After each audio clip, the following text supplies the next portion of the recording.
The Bengali টিউশনে তোমাদের সকলকে স্বাগত। আমি শুভময়। আজ তোমাদের বিভূতিভূষণ বন্দ্যোপাধ্যায়ের লেখা আমাটির ভেপু যে গল্পটি আমরা আলোচনা শুরু করেছি, তার আজ রেলের পথ যে অধ্যায়টি রয়েছে সেই অধ্যায়টি নিয়ে আলোচনা করব। এই অধ্যায়ে আমরা দেখতে পাই হরিহর তার ছেলেকে নিয়ে এবার বাইরে যাত্রা করবে। মানে এতদিন হরিহর বিভিন্ন কাজে বা তারা যে দীক্ষা দেয় সেই দীক্ষার কাজে হরিহর একাকী গমন করত, কিন্তু এবার ঠিক করেছে সে ছেলেকে নিয়ে তার যে শিষ্যদের বাড়ি সেই শিষ্যদের বাড়িতে যাবে। আসলে হরিহর অপুকে নিয়ে যাওয়ার আরেকটি কারণ ছিল, অপু বাড়িতে তো সেভাবে খেতে পেত না, মানে খেতে পেত কিন্তু ভালো মন্দ সেভাবে তো আর হতো না।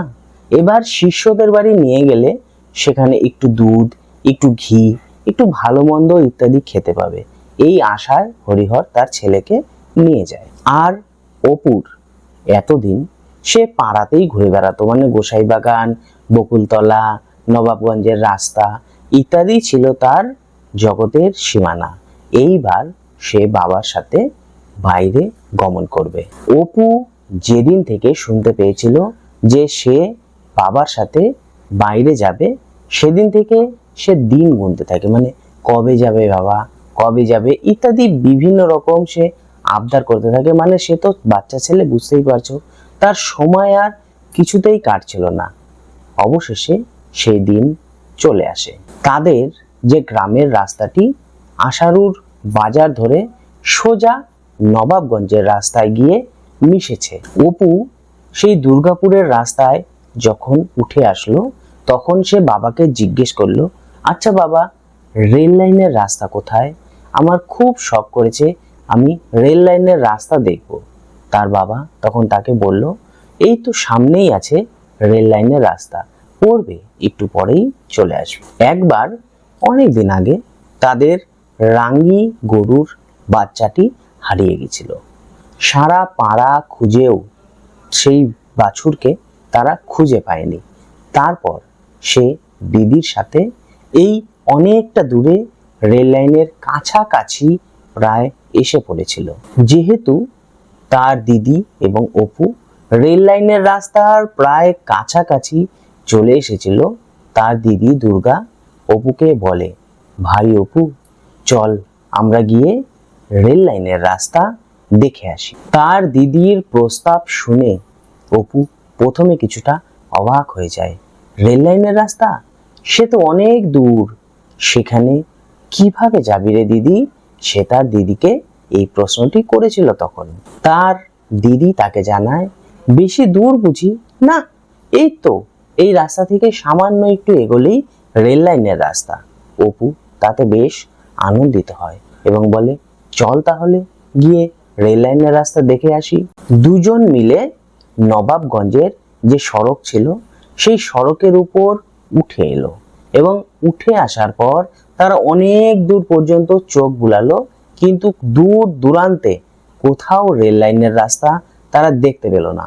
অবশেষে দুর্গা বলল, রেল লাইনের রাস্তা, সে তো অনেক দূর, যদি আবার পথ হারিয়ে ফেলি, যদি ফিরতে অনেক দেরি হয়ে যায়, যাবি অত দূর? তারা দুজন মিলে তবুও দাঁড়িয়ে থেকে অনেক দূর পর্যন্ত দেখার চেষ্টা করলো। তাদের মনে একটা ভয় হচ্ছিল, তারা দুজন ছোট ছোট বালক বালিকা, যদি রাস্তা হারিয়ে ফেলে তখন তারা কিভাবে ফিরে আসবে। আর তাছাড়াও রেল লাইনের রাস্তাটি ছিল বাড়ি থেকে অনেক দূর, এত দূর তারা যাবে, তার মা জানতে পারলে তাদেরকে বকা দিবে। তবুও দুর্গা সাহস জোগাড় করে ভাবলো, এত দূর যখন চলেই এসেছি, তাহলে যাই, ঘুরে আসি একবার রেল লাইনের রাস্তার কাছাকাছি। দুর্গা অপুকে বলল, চল না যাই, দুপুরের আগে ঘুরে চলে আসব, একটু গিয়েই দেখি, আর যদি মা কিছু বলে বলবি রাঙ্গি গাইয়ের বাছুর খুঁজতে গিয়ে দেরি হয়ে গেছিল, তাই আমাদের ফিরতে দেরি হলো। প্রথমে তারা একটু ভাবলো, তারপর চারিদিকে চেয়ে চেয়ে দেখলো কেউ তাদের দেখছে নাকি, যে তারা ওদিকে যে যাচ্ছে। তারপর মাঠ ফাটিয়ে বিভিন্ন ঝোপ ঝাড় জঙ্গল ইত্যাদি পার হয়ে তারা সম্মুখের দিকে বা সামনের দিকে এগিয়ে চলল। পরে যা হলো তা খুব একটা সুবিধাজনক না। দৌড় দৌড় দৌড় অনেক দূর দৌড়ানোর পর তাদের সামনে একটা জলা পড়ল। সেই জলায় হোগলা আর শোলা গাছে ভর্তি ছিল। এত দূর আসার পর দুর্গা এবং অপুর মনে হলো তারা পথ হারিয়ে ফেলেছে। আর সামনে ছিল বেতের ঝোপ, আর বেত গাছ তো বুঝতেই পারছো, বেত গাছে প্রচন্ড কাঁটা থাকে। সময়টা ছিল শীতকাল, কিন্তু এইসব জঙ্গল ভেদ করে যেতে বেত গাছের মধ্যে দিয়ে যে যাচ্ছে, পাটা তো কাদার মধ্যে ডুবে যাচ্ছে আর কাঁটা আছে। তো শীতকালেও অপু এবং দুর্গার প্রচন্ড ঘাম বের হতে থাকলো। দুর্গা যে বস্ত্রটি পরেছিল তা কাঁটা লেগে দু এক জায়গায় ছিঁড়েও গেল, এবং অপু হাঁটতে গিয়ে তার 2-3 বার পায়ে কাঁটা বিঁধে গেল। সে সেই কাঁটাগুলো হাত দিয়ে টেনে টেনে বের করলো। পরে তারা অনেক দূর চলে গেল এবং ভাবলো রাস্তা তো হারিয়ে ফেলেছি, এবার কিভাবে বাড়ি ফিরবো। যাই হোক, পরে অনেক কষ্টে তারা রাস্তায় উঠে আসলো, আবার ব্যাক করে রাস্তায় চলে আসলো এবং বাড়ি ফিরলো অনেক দেরি করে। এবং বাড়ি ফিরে দুজন মিলে ঝুড়ি ঝুড়ি মিথ্যে কথা বলে সেই সময়টা তাদের গা বাঁচিয়ে নিল। আর আজ অপু বাবার সাথে সেই রেল লাইনের রাস্তার ধার দিয়েই যাবে। সে ভাবতেও পারছে না যে তাকে আজ দৌড়াতে হবে না, ছুটতে হবে না, পথ হারাতে হবে না। এমন একটা পরিস্থিতিতে সে রেল লাইনের পথ দেখতে পাবে। কিছু দূর গিয়ে অপু দেখতে পেল নবাবগঞ্জের সেই যে রাস্তাটি ছিল তার মতনই একটি রাস্তা মাঠের মাঝখান দিয়ে চিরে যেন চলে গেছে। আসলে সেটি কোনো রাস্তাই ছিল না, সেটি ছিল রেল লাইনের রাস্তা। আসলে অনেকটা উঁচু করে তার উপরে রেল লাইন পোতা তো, আর তাছাড়াও সেই রেল লাইনের ধার দিয়ে খুঁটি পোতা ছিল এবং ওপর দিয়ে তার ঝুলানো ছিল। অপু ভাবছে এগুলো রশির মতো তার কেন ঝুলানো রয়েছে। যত দূর পর্যন্ত চোখ যায় তত দূর সাদা সাদা খুঁটি এবং সাদা খুঁটির মধ্যে সেই তার ঝোলানো। অপু যখন তার বাবাকে প্রশ্ন করলো, বাবা এগুলি তার ঝোলানো কেন এখানে, তখন তার বাবা উত্তর দিল, অপু এটাই তো রেল লাইনের রাস্তা। অপু এক দৌড়ে সেই রেল লাইনের রাস্তার উপরে এসে দাঁড়ালো। তার মনে একটা স্বাভাবিক প্রশ্ন চলেই এলো, বাবা দুটি লোহা এরকম পাশাপাশি ফেলে রাখা হয়েছে কেন? লোহার যে পাতগুলো, আসলে ওগুলোই তো ছিল রেল লাইনের রাস্তা। আরো তার মনে বিভিন্ন প্রশ্ন হলো, আচ্ছা এই যে লোহার পাতগুলি এখানে রাখা আছে তার উপর দিয়েই কি রেলগাড়ি যায়? কেন যায়? রেলগাড়ি মাটি দিয়ে চলে না কেন? তারপর মনে করো এই যে লোহার উপর দিয়ে যে রেলগাড়িটি যায় কখনো কি পিছলে পড়ে যায় না? আর তারগুলি বা কেন আছে, আর তারগুলির মধ্যে দিয়ে শো শো শব্দ কেনই বা করছে? তাহলে কি এই তারগুলির মধ্যে দিয়ে কোনো খবরাখবর পার করা হচ্ছে? কে খবর দিচ্ছে, কাকে খবর দিচ্ছে, স্টেশন কোন দিকে, এদিকে না ওদিকে? দেখো তাহলে কত রকম প্রশ্ন অপুর মনে। সেগুলি সে বাবাকে জিজ্ঞেস করলো। তারপর বলল, আচ্ছা বাবা রেলগাড়ি কখন আসবে, আমি রেলগাড়িতে চড়বো।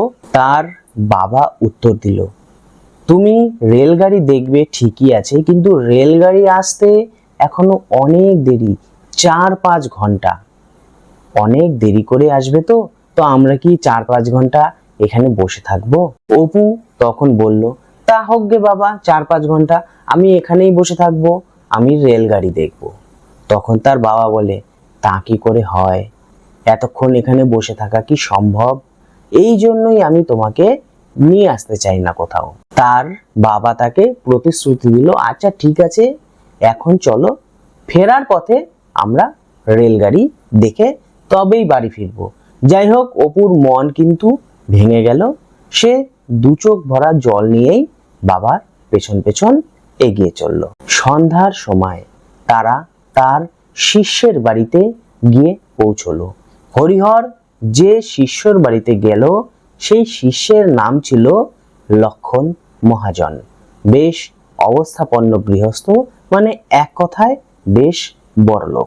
শিষ্যের বাড়িতে গিয়ে তার বাড়ির বড় আটচালাটিতে লক্ষণ মহাজন হরিহর এবং তার পুত্রকে থাকবার ব্যবস্থা করে দিলেন। লক্ষণ মহাজনের ভাই বউ সকালে স্নান করার জন্য পুকুর ঘাটে নেমেছিলেন। তখন দেখতে পেলেন যে একটি শিশু একটি কঞ্চি হাতে নিয়ে খানিক দূরে দাঁড়িয়ে রয়েছে এবং এদিক ওদিক পায়চারি করছে এবং মনে মনে কি যেন বলে চলেছে।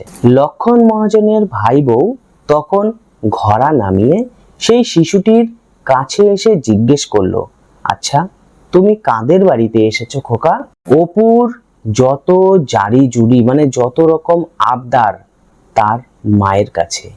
অন্য কোথাও গেলে সে যেন বোবা হয়ে যায়। প্রথমে তো সেই বউটির কথায় অপু কোনো উত্তর দেয়নি। তারপর কিছুক্ষণ পর সে দেখিয়ে বলে, ওই যে ওই বাড়িতে আমরা এসেছি। সেই বউটি বলল, ও বড় ঠাকুরদের বাড়িতে? তুমি বড় ঠাকুরের যে গুরুদেব রয়েছে সেই গুরুদেবের ছেলে হও? অপু তখন বলল, হ্যাঁ। তখন সেই বধূটি অপুকে সঙ্গে করে তাদের বাড়িতে নিয়ে গেল। লক্ষণ মহাজন তার দাদা, মানে তার বরের দাদা হলেও তারা ভিন্ন ভিন্ন বাড়িতে থাকে। লক্ষণ মহাজনের বাড়ি থেকে তাদের বাড়ি সামান্য একটু দূরে, মাঝখানে একটা পুকুর রয়েছে। বধূটি এত সুন্দর ব্যবহার করলো অপুর সাথে যে অপুর লাজকতা সেই মুহূর্তেই কেটে গেল। বধূটির বাড়িতে গিয়ে তার ঘরে প্রবেশ করলো অপু এবং সেখানে গিয়ে সে দেখতে পেল বিভিন্ন জিনিসপত্র, যেগুলি দেখে অপু অবাক হয়ে গেল।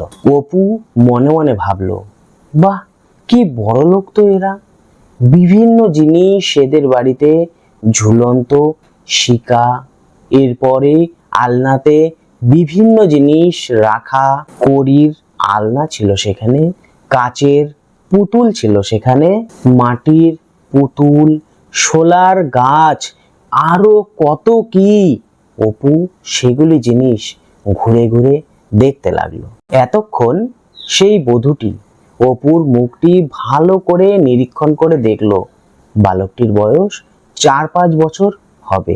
খুব সুন্দর দেখতে সেই বালকটি, এমন সুন্দর দেখতে, ডাগর ডাগর চোখ, এমন তার মুখের মধ্যে চাহনিটা এত সুন্দর যে সেই বধূটির, সেই ছেলেটির জন্য ভীষণ মমতা জন্মালো। আর এদিকে অপুর তো লজ্জা প্রায় কেটেই গেছে। সে কালকের ঘটনা, মানে ওই যে রেলপথ দেখার যে ঘটনাটি, সেই ঘটনাটি কি বধূকে বসে বলতে শুরু করলো। কিছুক্ষণ পর বধূটি তার জন্য মোহনভোগ তৈরি করে এনে দিল। এত সুন্দর মোহনভোগ অপু কোনোদিনও খায়নি। ঘি মেশানো, আঙ্গুল চোবালেই যেন আঙ্গুলে ঘি লেগে থাকছে। একটুখানি তুলে মুখে দিয়ে সে অবাক হয়ে গেল, এত সুন্দর মোহনভোগ সে তো কোনোদিন খায়নি। তার মনে প্রশ্ন হলো, আচ্ছা, মোহনভোগে কিশমিশ দেওয়া হয়েছে কেন? তার মাও তো এতদিন মোহনভোগ রান্না করছে, সেখানে তো কোনো কিশমিশ দেয়নি, ঘি দেয়নি। সে অনেক দিন মায়ের কাছে আবদার করেছিল, মা, আমাকে মোহনভোগ করে দিতে হবে। তখন তার মা বলেছিল, ঠিক আছে, ও বেলা করে দেব। পরের বেলা যে জিনিসটি অপুকে তৈরি করে দেয় সেটি এরকম, তার মা সুজি কাঠখোলায় ভেজে তার মধ্যে গুড় মিশিয়ে সেটিকে গোল গোল করে তারপর সেটিকে দুধে দেয়। আর অপু এই জিনিসটিকেই এতদিন আদর সহকারে খেয়ে এসেছে। সে ভাবতো হয়তো এর থেকে ভালো মোহনভোগ হতেই পারে না। সে আজ এই মোহনভোগ খেয়ে তার ধারণা পাল্টে যায়। তার মায়ের তৈরি মোহনভোগ আর এই মোহনভোগের মধ্যে কত তফাৎ। আর তারপর অপুর সেই মায়ের যে করুণা মূর্তি, মানে করুণ যে মূর্তি, আসলে তারা তো দরিদ্র সেটা অপু জানতো, তবুও তার মা যে তাকে রেঁধে খাওয়াচ্ছে মোহনভোগ আদর করে, সেইটুকুর জন্যই অপুর বড় মায়া হতে লাগলো। আসলে হয়তো অপুর মাও জানে না কিভাবে মোহনভোগ তৈরি করতে হয়, বা হয়তো জেনেও থাকবে, কিন্তু তারা যেহেতু দরিদ্র, তাদের কাছে পর্যাপ্ত পরিমাণে জিনিস না থাকায় তারা এভাবেই মোহনভোগ খেয়ে এসেছিল এতদিন। এই পর্যন্ত তো বউটির সাথে তার আলাপ হয়ে গেল, সে সেখান থেকে চলে গেল। তারপরে পাড়ার এক প্রতিবেশী বাড়িতে অপুর নেমন্তন্ন হলো খাওয়ার জন্য। সেই বাড়ির একটি মেয়ে এসে অপুকে ডেকে নিয়ে গেল খাবার জন্য। মেয়েটি ডেকে নিয়ে যাবার পর তাদের বাড়ির দাওয়ায় পিঁড়ি পেতে জল ছিটিয়ে পরিষ্কার করে অপুকে সেখানে খেতে বসতে দেওয়া হলো। যে মেয়েটি অপুকে ডাকতে এসেছিল সেই মেয়েটির নাম হলো অমলা। তার দিদির মতো বয়স, বেশ সুশ্রী, দেখতেও বেশ ভালো। অমলার মা নিজের পাশে বসিয়ে অপুকে যত্ন করে খাওয়ালেন। অমলার মা অপুর জন্য চন্দ্রপুলি পিঠে তৈরি করেছিল, সেটি অপুকে দিলেন খেতে। দুপুরবেলা খাওয়া দাওয়া হয়ে গেলে বিকেলে বা সন্ধ্যার আগে আগে অমলা আবার অপুকে গিয়ে সেই লক্ষণ মহাজনের বাড়িতে দিয়ে আসলো। সেদিন বিকেল বেলা খেলতে খেলতে বাঁশ ফাটানো ছিল, তো মানে বেড়া, নতুন বেড়া দেওয়া ছিল, সেই বেড়ার মধ্যে পা ঢুকে অপুর অনেকটা জায়গা কেটে গেল। অমলা ছুটে এসে যদি অপুর পা সেই বেড়ার ওখান থেকে না বার করতো, তাহলে হয়তো অপুর আঙ্গুলটাই কেটে পড়তো। অনেকটা কেটে গিয়েছিল এবং রক্তারক্তি হয়ে গেছিল। সেই দেখে অমলা অপুর পায়ে পাথরকুচি পাতা, মানে তাকে কিছুটা কোলে করে কাছে নিয়ে গেছে, পাথরকুচি পাতার কাছে নিয়ে গিয়ে তার পায়ে পাথরকুচি পাতা বেটে লাগিয়ে দিল, পাছে অপু বাবার কাছে বকুনি না খায় সেই ভয়ে। এই কথাটি তারা লুকিয়ে রাখার চেষ্টা করলো। অপু অমলার সাথে তার বাড়ি গেলে অমলা তার খেলার যে জিনিসপত্রগুলা সেগুলি অপুকে দেখাতে লাগলো। অমলার খেলার জিনিসপত্রের মধ্যে ছিল মেমের পুতুল, তারপর মনে করো মোমের পাখি, শোলার গাছ, আরো কত কি। অপু এত খেলনা দেখে জিজ্ঞেস করলো কোথা থেকে কেনা। অমলা জানায় কালীগঞ্জের মেলা থেকে সে এগুলি কিনেছে। তার কাছে একটি রবারের বাদর ছিল, যে বাদরটির তুমি যেদিকেই চাও সে পিটপিট করে তোমার দিকে চেয়ে থাকবে। একটা কিসের যেন পুতুল ছিল, তার পেটটা টিপি দিলেই সে মৃগী রোগের মতো উঠিয়ে লাফানো শুরু করবে এবং খঞ্জনি বাজাতে থাকবে। আর সবচেয়ে বেশি আশ্চর্য ছিল একটা টিনের ঘোড়া।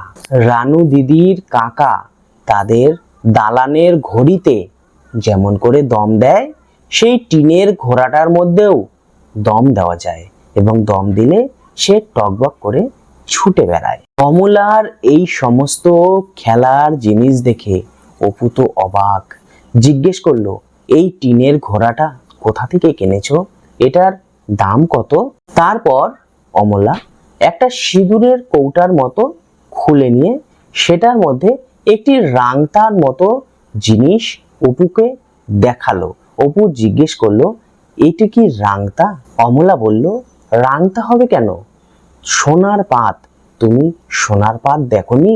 আসলে অপু কখনোই সোনাই তো দেখেনি, সোনার পাত কিরকম হবে সেটা অপুর জানা ছিল না। যাই হোক, এত কিছু দেখে অপু অবাক হয়ে যায় এবং সে একটা জিনিস ভাবতে থাকে, অমলারও যা বয়স তার দিদিরও তা বয়স, অমলা এত কিছু পায় খেলার জন্য আর তার দিদি কিছুই পায় না। সে সারাক্ষণ শুধু এপাড়া ওপারা ঘুরে বেড়ায়, এর গাছের ফল কুড়িয়ে বেড়ায়, ওর গাছের ফল কুড়িয়ে বেড়ায়। তার কাছে মানে অপুর কাছে যদি পয়সা থাকতো তাহলে দিদিকে সে কিছু খেলনা কিনে দিত, অন্তত ওই যে চাবি দেওয়া যে ঘোড়ার কলটি সেটি তো কিনে দিতই। তাছাড়াও যে রাবারের যে বাঁদরটি ছিল সেই বাঁদরটিও অপু তার দিদিকে কিনে দিত। যাই হোক, এগুলি তো গেল সম্পূর্ণ খেলার গল্প। এরপরে যে বধূটি ছিল সেই বধূটির কাছে অপু তাস দেখেছিল। এক জোড়া তাস বলাটা ঠিক হবে না, বিভিন্ন তাসের মধ্যে থেকে পরিত্যক্ত কিছু কাগজ সেখানে জড়ো করা ছিল। অপু সেই তাসগুলো নেড়ে চেড়ে দেখছিল। অপু রানু দিদির বাড়িতে তাসের খেলা যে বসতো সেখানে গিয়ে সে মাঝে মাঝে তাসের খেলা দেখতো। টেক্কা, বিবি, গোলাম সাহেব ইত্যাদি মোটামুটি সে চিনতো। অপু তাস খেলতে জানে না, তার মা দিদি কেউ জানে না, আসলে তাদের তো তাসই নেই। তার মা একবার রানু দিদিদের ওখানে গিয়ে তাস খেলতে চেয়েছিল, কিন্তু কেউ তাকে খেলাই নেয়নি, বলেছিল দূর, ও তো খেলতেই পারে না।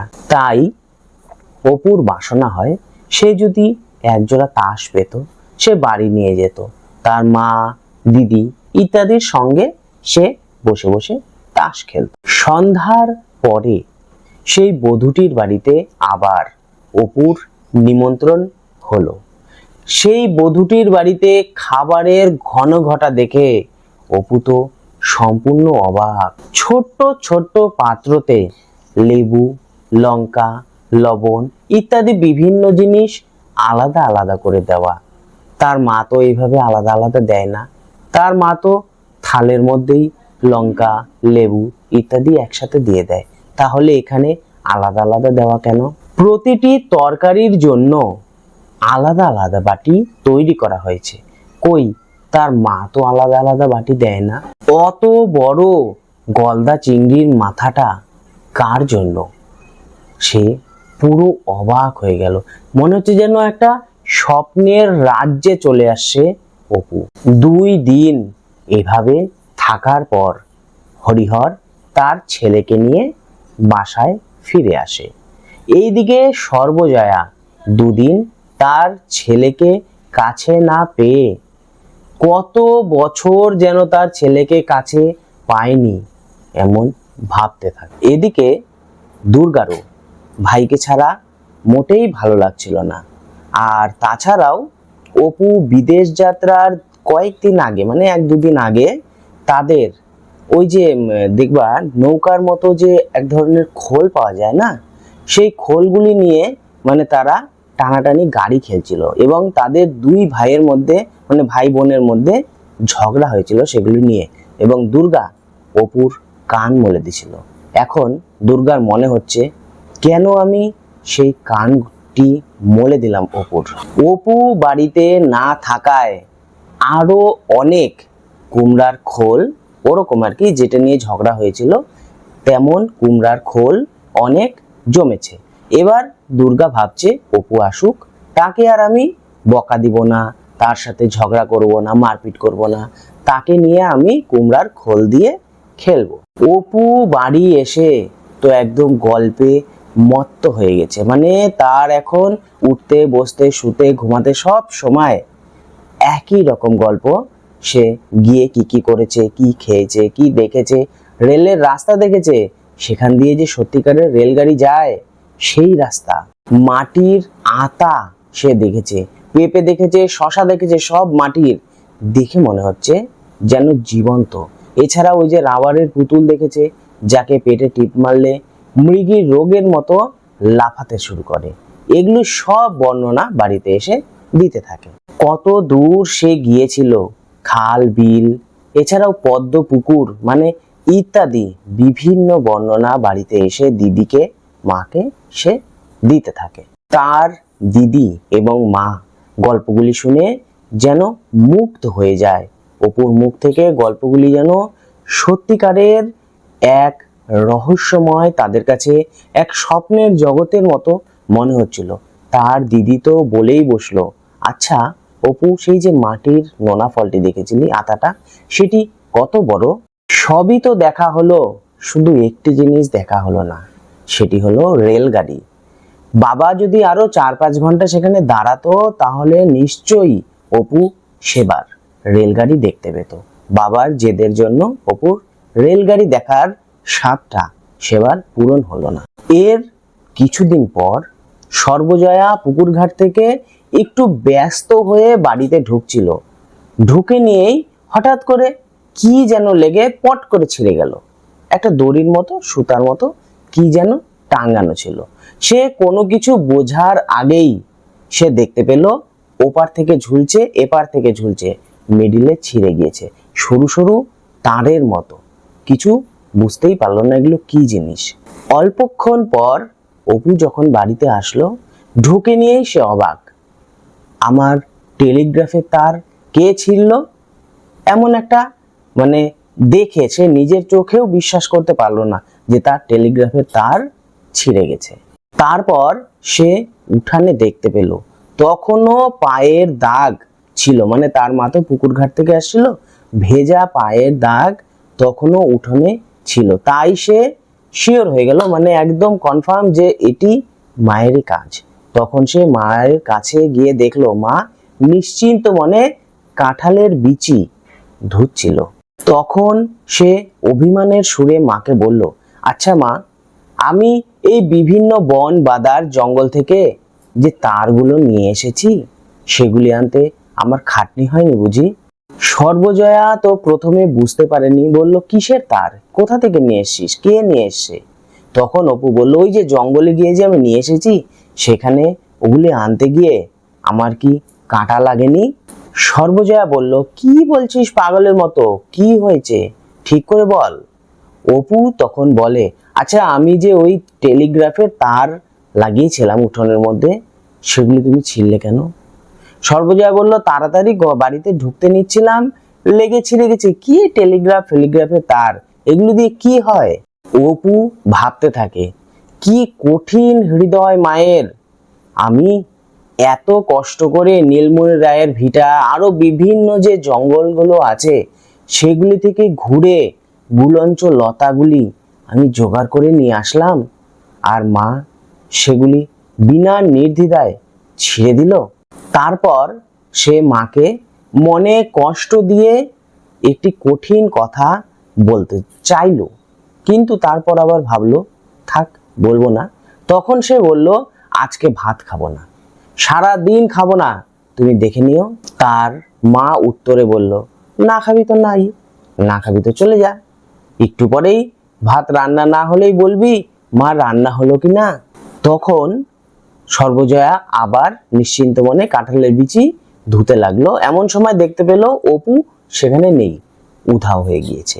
অপু যে কোথায় চলে গেল সর্বজয়া বুঝতে পেল না।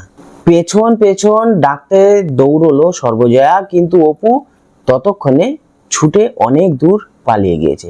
সর্বজয়া বিরক্তির সুরে বলল, হাড় মাংস সব জ্বালিয়ে খেলো এরা। মা এবং পুত্রের মধ্যে এই অভিমানে দুর্গাকে মধ্যস্থতা করতে হলো। দুপুর 2টার সময় সে তার ভাইকে পাড়া থেকে খুঁজে নিয়ে এলো। অপু শুষ্ক মুখে ও পাড়ায় গিয়ে রায়েদের আমের বাগানের গুড়িতে বসেছিল মন খারাপ করে। বিকালে যদি কেউ অপুকে এসে দেখতো তাহলে অপুর চুন কালি পড়া মুখটি তার নজরে পড়তো। সে হয়তো ভাবতো অপুকে কেউ বিশাল বড় আকারের লাঠি দিয়ে মেরেছে, বা মনে করো তাকে কেউ কোনো প্রহার করেছে, মানে তার মুখটি এরকম হয়েছিল। তারপর সে সতুদের বাড়ি চলে যায় এবং সতুকে বলে, চলো সতুদা আমাদের বাড়ি গিয়ে খেলি, আমি টেলিগ্রাফে তার লাগিয়ে দিয়েছি, সেখান দিয়ে রেল যাবে, আমি রেলের রাস্তা তৈরি করেছি। সতু তখন জিজ্ঞেস করলো, কে তোকে তার টাঙিয়ে দিয়েছে রে? অপু বলে, কেন, আমি নিজেই টাঙিয়েছি, দিদি শুধু আমাকে সামান্য সাহায্য করছে। কিন্তু সতু তার সাথে টেলিগ্রাফের তারের ওখানে গিয়ে খেলতে অস্বীকার করলো। যেহেতু সতু যেতে অস্বীকার করলো, তাই অপু তাকে কিছু টিকিটের লোভ দেখালো, মানে বাদামি লেবুর পাতা তুলে তারা টিকিট বানিয়েছিল খেলার জন্য। সেই অনেকগুলি পাতা সে তুলে রেখেছে এবং সেগুলি সতুকে লোভ দেখালো এবং বলল, এবার যাবে। তবুও সতু আসতে চাইল না।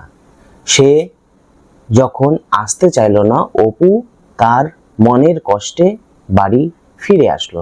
সে ভাবলো, এত করে বললাম তাও সতুদা আমার সাথে এলো না। যাই হোক, সেদিন তো কেটে গেল। পরদিন সকালবেলা অপু এবং দুর্গা মিলে ইট দিয়ে ঘর বানালো। এবং সেটি কিসের ঘর বলতো? মুদিখানা দোকানের ঘর। বিভিন্ন বন জঙ্গল থেকে জিনিসপত্র কুড়িয়ে এনে তারা দোকান দিল। তারা নোনা পাতা ছিঁড়লো অনেকগুলা, সেগুলি দিয়ে পান বানালো। মেটে আলু বা ওই যে দেখবা জঙ্গলে যে আলুগুলা হয়, সেগুলি দিয়ে তারা সত্যিকারের আলু তৈরি করলো। রাধালতা ফুল দিয়ে তারা মাছ তৈরি করলো। এছাড়াও তেলাকচু যে হয়, সেই তেলাকচু দিয়ে তারা পটল তৈরি করলো। চিচিড়ের দিয়ে তারা বটবটি তৈরি করলো। এছাড়াও মাটির ঢেলা দিয়ে তারা সৈন্ধক লবণ তৈরি করলো, সবগুলোই দোকান ঘরের জন্য।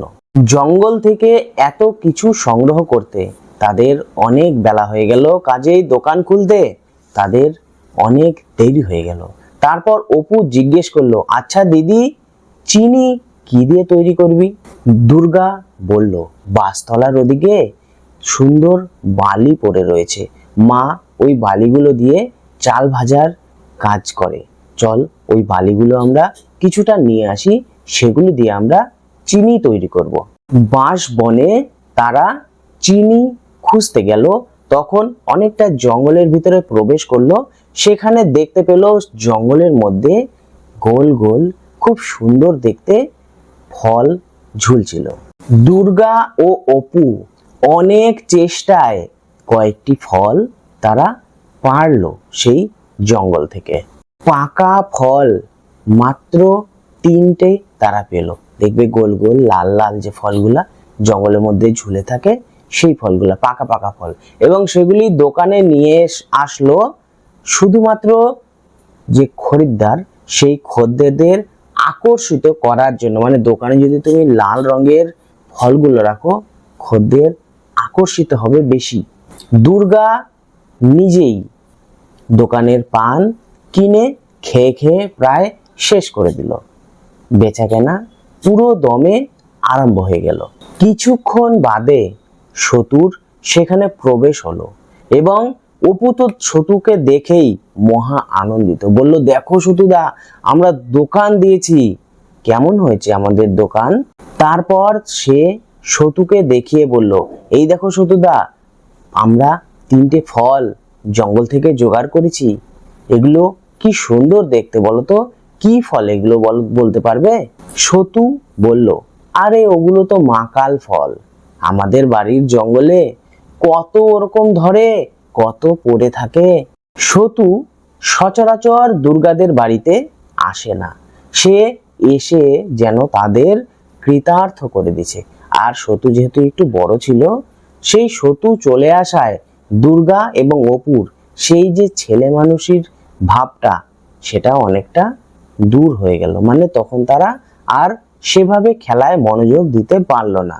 অনেকক্ষণ পর দুর্গা দোকানে এসে বলল, ভাই, আমাকে 2 মণ সরু চাল দাও তো, কাল আমার পুতুলের বিয়ের জন্য লোক আসবে, সেখানে আমার সরু চাল লাগবে।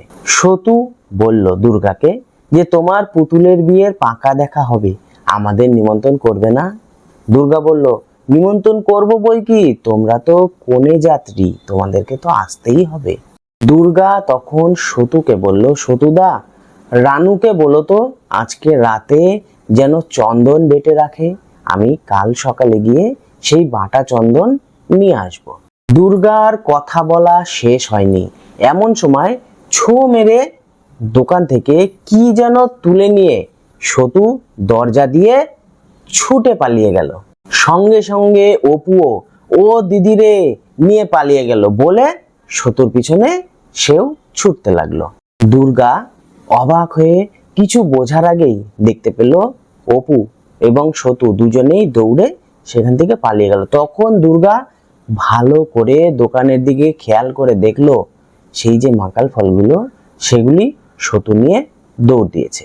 সতু দৌড়ে সেই গাবতলার দিকে চলে গেল এবং অপুও তো ছাড়ার পাত্র না, সেও পিছন পিছন দৌড়াতে দৌড়াতে সতুর পথ অনুসরণ করে গাবতলার দিকে দৌড়ে চলতে লাগলো। সতু অপুর থেকে 3-4 বছরের বড়, আর তাছাড়াও সতুর চেহারা বেশ বলিষ্ঠ, অপুর মতো ওরকম মেয়েলি স্বভাবের না, কাজেই সতু একটু ভালো দৌড়তে পারলো। কিন্তু অপু ছুটছে তার জিনিস রক্ষা করার জন্য, আর সতু ছুটছে সেই জিনিসগুলো নিয়ে পালিয়ে যাওয়ার জন্য। দুজনেরই চাহিদা থাকলেও অপুর চাহিদাটা বেশি, কারণ তাকে প্রাণপণে হলেও সেই জিনিসগুলো রক্ষা করতে হবে। দুর্গা হঠাৎ দেখতে পেল সতু একটু ধীরে করে দিল দৌড়টা, মানে সে হয়তো হাঁপিয়ে গেছে, এবং সতু যেহেতু একটু স্লো হয়ে গেল, অপুও তার দেখা দেখি একটু স্লো হয়ে গেল। তারপর দুজনে তার দৃষ্টিপথ থেকে, মানে দুর্গার যে সামনে যেটুকু সে দেখতে পাচ্ছিল সেখান থেকে তারা বের হয়ে গেল, মানে তাদের দুজনকে আর দেখতে পেল না। দুর্গা যতক্ষণে অপুর কাছে গিয়ে পৌঁছলো, অপু দু হাত দিয়ে চোখ রগড়াচ্ছিল, মানে চোখ সে ডলছিল। দুর্গা গিয়ে অপুকে জিজ্ঞেস করলো, কি হয়েছে ভাই, চোখ ডলছিস কেন? অপু ভালো করে কিছু দেখতে পাচ্ছিল না, সে চোখ রগড়াতে রগড়াতে বলল, দিদি, সতুদা চোখে ধুলো ছুঁড়ে দিয়ে পালিয়ে চলে গেছে। দুর্গা তাড়াতাড়ি অপুকে বলল, কই দেখি দেখি, চোখ দুটো দেখি, রগড়াস না বেশি, রগড়ালে চোখ খারাপ হয়ে যাবে। আর এদিকে অপু কিছু যেন দেখতেই পাচ্ছিল না, মনে হচ্ছিল সে যেন কানা হয়ে গিয়েছে। তারপর দুর্গা তার শাড়ির আঁচল দিয়ে ফু দিয়ে একটু গরম ভাপ অপুর দুই চোখে দিতে শুরু করলো। বলল, কোনো রগড়ানো চলবে না, আমি তোকে সেক দিয়ে দিচ্ছি। খানিকক্ষণ সেক দেওয়ার পর দুর্গা অপুকে জিজ্ঞেস করলো, এখন একটু ভালো লাগছে? তখন অপু চোখ খুলে একটু করে ভালো ভাব লক্ষ্য করলো। দুর্গা অপুকে বলল, তুই বাড়ি চলে যা, আমি এক্ষুনি সতুদের বাড়িতে গিয়ে ঠাকমাকে বলে আসছি, ওর নামে নালিশ করে আসবো আমি। সে সতুদের বাড়ি মানে রানুদের খিড়কির দরজার পর্যন্ত গেল ঠিকই, কিন্তু ভেতরে ঢুকতে সাহস পেল না, কারণ দুর্গা সেজ ঠাকুরনকে ভয় করে। সে ঢুকার চেষ্টা করেছিল ঠিকই, কিন্তু সেজ ঠাকুরনের ভয়ে সে প্রবেশ করলো না। তারপর দুর্গা যখন বাড়ি ফিরে এলো, সে দেখতে পেল অপু সদর দরজার পাশে দাঁড়িয়ে কাঁদছিল। দেখো, অপু ছিচকাদুনে ছেলে নয় যে সামান্য কোনো অল্প কিছু ব্যথা হলেই অপু কাঁদবে। বেশি যখন তার রাগ হয় বা বেশি অভিমান হয় বা বেশি যখন মনে কষ্ট পায়, তখনই অপু কান্না করে। দুর্গা বুঝতে পারলো তার মনে বড় আঘাত লেগেছে, তাই সে কাঁদছে। দুর্গা বুঝতে পারলো যে অপুর স্বাদের ফলগুলো সতু নিয়ে পালিয়ে গিয়েছে, তাই অপুর মনে খুব কষ্ট হয়েছে। আর ভাইকে কাঁদতে দেখলে দুর্গার ভীষণ খারাপ লাগে। দুর্গা এগিয়ে এসে অপুকে বলল, কাঁদিস না ভাই, আমার কাছে যে সমস্ত কড়িগুলো আছে আমি তোকে সব কড়িগুলো দিয়ে দেব। তারপর দুর্গা বলল, কই দেখি তোর চোখটা, আরো কি ব্যথা বাড়ছে? কাপড়টা কি ছিঁড়ে দিয়েছিস? খাওয়া দাওয়ার পর দুপুরবেলা অপু তেমন কোথাও যায় না, ঘরেই থাকে। তাদের ঘরটি ছিল বহু পুরাতন কোঠা বাড়ি। সেই ঘরে ছিল কয়েকটি জিনিসপত্র, যেমন মনে করো বেতের পেটরা, কাঠের কয়েকটি সিন্দুক, কড়ির আলনা, এছাড়াও ঘরটিতে ছিল প্রচুর জলচৌকি। অপু সেই ঘরের প্রত্যেকটি বাক্স খুলে কখনো দেখেনি, কিন্তু সে জানে প্রতিটি বাক্সর মধ্যে হাঁড়ি বাসন থালা ইত্যাদি বিভিন্ন জিনিস রয়েছে। সব মিলে ঘরটিতে যেন একটি পুরাতন পুরাতন গন্ধ, মানে পুরাতন একটি শোধলা পড়ার যে গন্ধ পাওয়া যায়, সেই গন্ধটি যেন অপু পেয়েছে। যখন সে একা ঘরে থাকে, তার মা যখন কাজে বাইরে যায় বা ঘাটে যায়, তখন অপুর খুব শখ করে যে সেই বাক্সগুলো সে খুলে খুলে পরীক্ষা করে দেখবে সেগুলির ভেতরে কি রয়েছে। তাদের সেই ঘরে ওপরে কিছু তালপাতার পুঁথি অপু লক্ষ্য করে, এবং সেটি কি, মানে সেই পুঁথিগুলো কি, সেটি যখন তার বাবাকে অপু জিজ্ঞেস করে, তখন সে জানতে পারে সেই পুঁথিগুলো তার ঠাকুরদার। তার ঠাকুরদার নাম ছিল রামচাঁদ তর্কালঙ্কার। অপুর খুব ইচ্ছে ছিল সেই পুঁথিগুলা সে নেড়েচেড়ে দেখবে। একদিন অপু যখন ফাঁকা থাকে, জালনার ধারে বসে সেই কাশিদাসী মহাভারত একা একাই পড়তে থাকে। এখন সে অনেক বড় হয়েছে, তাকে আর মায়ের কাছ থেকে কাশিদাসী মহাভারত পড়ে শুনতে হয় না, মানে তার মা পড়বে এবং সে শুনবে এমনটা নয়, সে এখন একাই পড়তে পারে। পড়াশোনায় অপুর বুদ্ধি ছিল ভীষণ তীক্ষ্ণ। তার বাবা মাঝে মাঝে তাকে গাঙ্গুলি বাড়ির চণ্ডী মণ্ডপে, যেখানে মজলিস বসতো, সেখানে অপুকে নিয়ে যেত। সেখানে গিয়ে অপুকে রামায়ণ অথবা পাঁচালী পড়তে দেওয়া হতো এবং অপুকে বলা হতো, বাবা তুমি এটা একটু পড়ে শোনাও তো সবাইকে। বৃদ্ধরা অপুর খুব তারিফ করে, মানে সে যে পড়াশোনা এত ভালো করে শিখেছে সেই জন্য খুব তারিফ করে। কয়েকজন তো বলেই যে আমার নাতিটা অপুর মতোই হবে বড়, কিন্তু সে বর্ণ পরিচয়ের বইগুলো ছিঁড়ে ছিঁড়ে ফেলে, এক অক্ষরও এখনো ভালো করে শেখেনি। এই কথাটি বলেছিল দিনু চাটুর্যে, এবং তিনি অপুর খুব প্রশংসা করেন এবং বলেছিল, আমি যতদিন আছি ততদিন তার রক্ষা, আমি মারা গেলেই সেই পড়াশোনা তো তুমি করবেই না, মানে তার নাতির কথা বলছে, তখন তাকে লাঙল ধরতে হবে। এসব কথা শুনে পুত্রর গর্বে হরিহরের বুক ভরে যায়, এবং ওই যে যারা পারে না তাদেরকে হরিহর মনে মনে বলে, করলে তো সারা বছর বা সারা জীবন সুদের কারবার, তো তোমাদের বাড়ির ছেলেপেলের পড়াশোনা কিভাবে ভালো করে হবে। অপুদের বাড়ির পাশেই একটি জঙ্গল রয়েছে, মানে পাঁচিল, এবং সেই পাঁচিলের পাশে একটি বিশাল বড় জঙ্গল রয়েছে। জালনায় বসে শুধু নজরে পড়ে অপুর ভাট শ্যাওলা গাছের সবুজ অরণ্য, মানে সেই জঙ্গলটি অপুর শুধু নজরে পড়ে।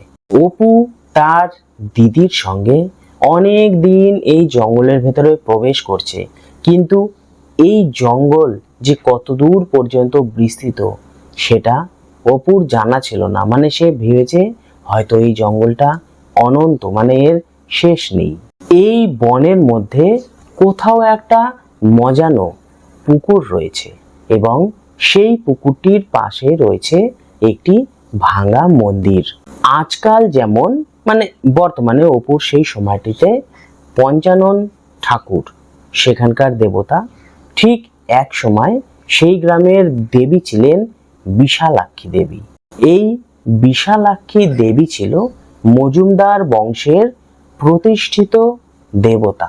এক সময় কোনো একটি বিশেষ উপলক্ষে, মানে কোনো একটি বিষয়ে সেই মজুমদার বংশ সাফল্য লাভ করেছিল, তারপর তারা আনন্দিত হয়ে সেখানে নরবলি দিয়েছিল, মানে মানুষকে বলি দিয়েছিল, আর তারপর থেকে বিশালাক্ষী দেবী সেই মন্দির ত্যাগ করে চলে গেছেন। বিশালাক্ষী দেবী আর কোনো দিন এই মন্দিরে ফিরবেন না, এ কথা মনে করা হয়।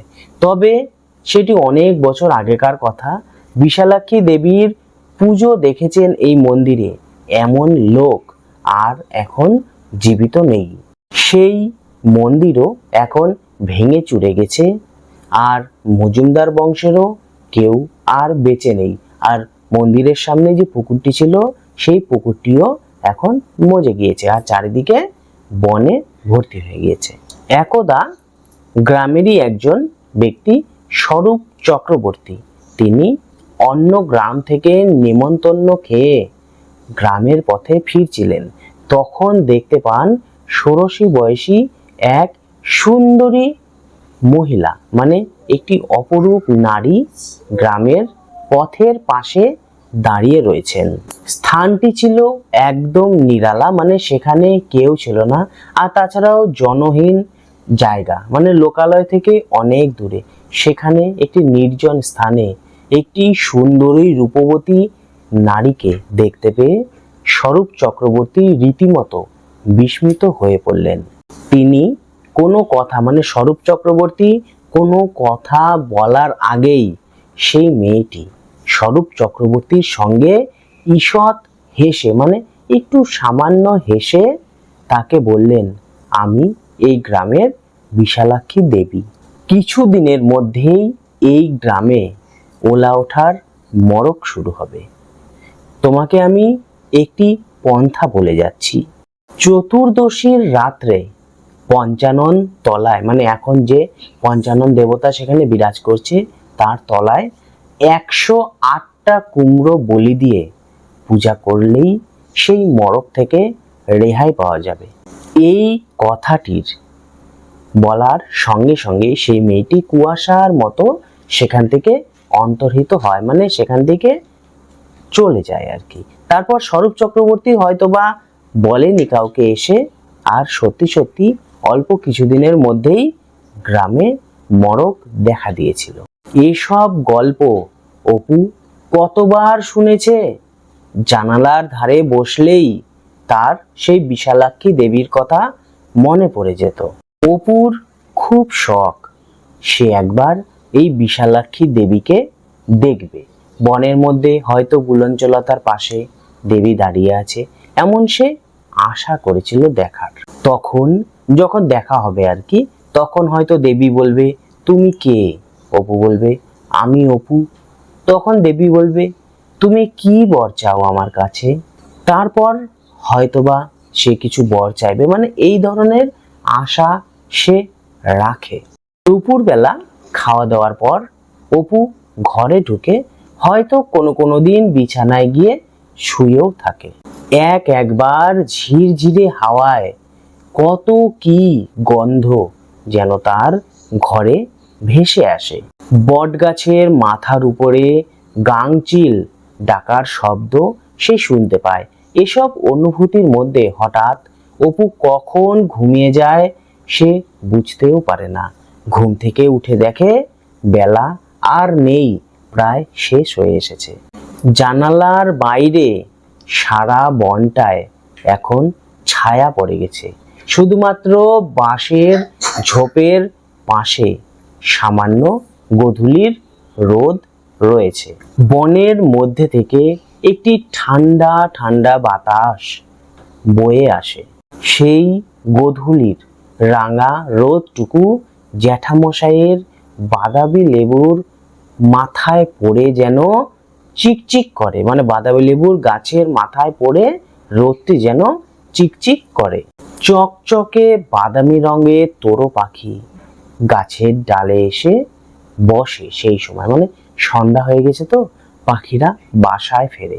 তাজা মাটির গন্ধ, তাছাড়াও অপুর এই যে বিভিন্ন যে অনুভূতি, এই অনুভূতিগুলি সে কাকে বুঝিয়ে বলবে সেটি ভাবতে থাকে। দেখো, এই যে দীর্ঘ একটি অধ্যায়, মানে অনেক বড় এই অধ্যায়টি, রেলের পথ, এই অধ্যায়টি আমি পুঙ্খানুপুঙ্খ আলোচনা করলাম তোমাদের সাথে। আজ এ পর্যন্তই। আমরা পরবর্তীকালে একটি নতুন অধ্যায় নিয়ে তোমাদের সামনে আলোচনা করব।